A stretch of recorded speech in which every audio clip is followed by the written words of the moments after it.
ভগবানগোলা ৬২ নম্বর বিধানসভা এলাকায় অভিযোগে চাঞ্চল্য। তৃণমূল বুথ সভাপতির বাড়িতেই নাকি ফর্ম বিতরণ করলেন বিএলও।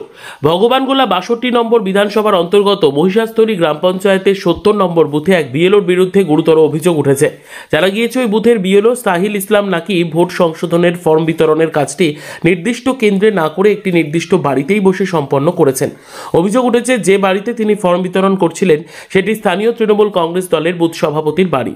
স্থানীয় সূত্রে জানা যায় সরকারি নিয়ম অনুযায়ী বিএলওদের নির্দিষ্ট বুথ এলাকায়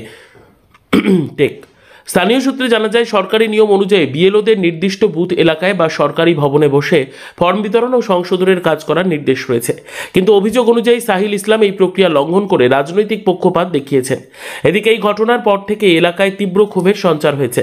বিরোধী দলগুলির তরফে দাবি উঠেছে এই ধরনের কর্মকাণ্ড নির্বাচন কমিশনের বিধি লঙ্ঘন এবং এর ফলে ভোট প্রক্রিয়ায় নিরপেক্ষতা প্রশ্নের মুখে পড়ছে।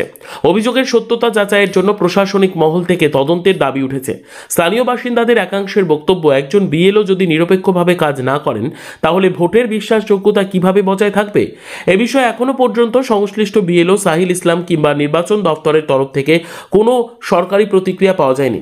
তবে অভিযোগের ভিত্তিতে প্রশাসনিক তদন্ত শুরু হওয়ার সম্ভাবনা উড়িয়ে দেওয়া যাচ্ছে না।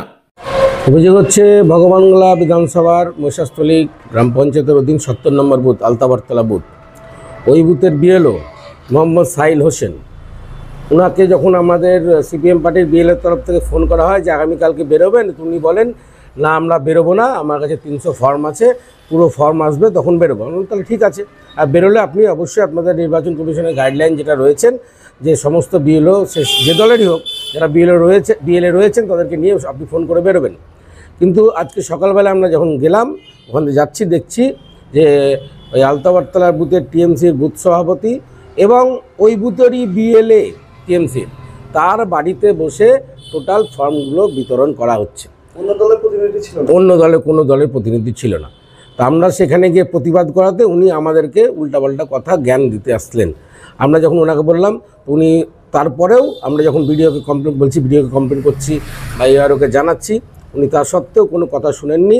তা সত্ত্বেও তারপরেও আধা ঘন্টা ওখানে উনি ফর্ম বিতরণ করেছেন, একই বাড়িতে বসে ফর্ম বিতরণ করেছেন। হ্যাঁ, আমরা ওনাকে ওটাই বোঝাতে চাইলাম যে আপনার নিয়ম হচ্ছে আপনি প্রত্যেকটা বাড়ি যাবেন, কিন্তু কিন্তু উনি করছেন না।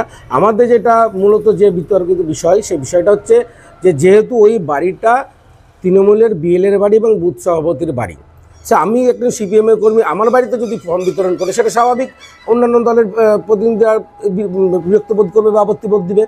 সেটা আমাদের প্রশ্ন যে আপনি বাড়ি বাড়ি গিয়ে ফর্ম বিতরণ করেন, আপনি কেন একজন তৃণমূলের বিএলএর বাড়িতে বসে এবং বুথ সভাপতির বাড়িতে বসে আপনি ফর্ম বিতরণ করছেন। তা সত্ত্বেও উনি কোনো কথা শুনেননি। অবশেষে বিডিও সাহেবকে কমপ্লেন করার পরে আধা ঘন্টা পরে সে সন্ন্যাসীবাবু যিনি দায়িত্ব রয়েছেন ভগবানগোলার, তিনি এসে ওখান থেকে ওনাকে বের করেন। এইভাবে যদি চলতে থাকে এসআরটা তাহলে নির্বাচন কমিশন যেটা সুষ্ঠুভাবে করতে চাইছে সেটা তো হবে না, এতে রাজনীতিক পুরোপুরি রং লেগে যাচ্ছে। আজকে টিএমসির বাড়িতে বসবে, আজকে শাসক দলের বাড়িতে বসবে, তাহলে সাধারণ মানুষরা তো এই কাজ থেকে বিভ্রান্ত হবে, কোন জায়গায় ফর্ম পৌঁছাবে কোন জায়গায় ফর্ম পৌঁছাবে না। এটা নিয়ে আমাদের এই প্রতিবাদ। আমার নাম অনিমেষ সাহা।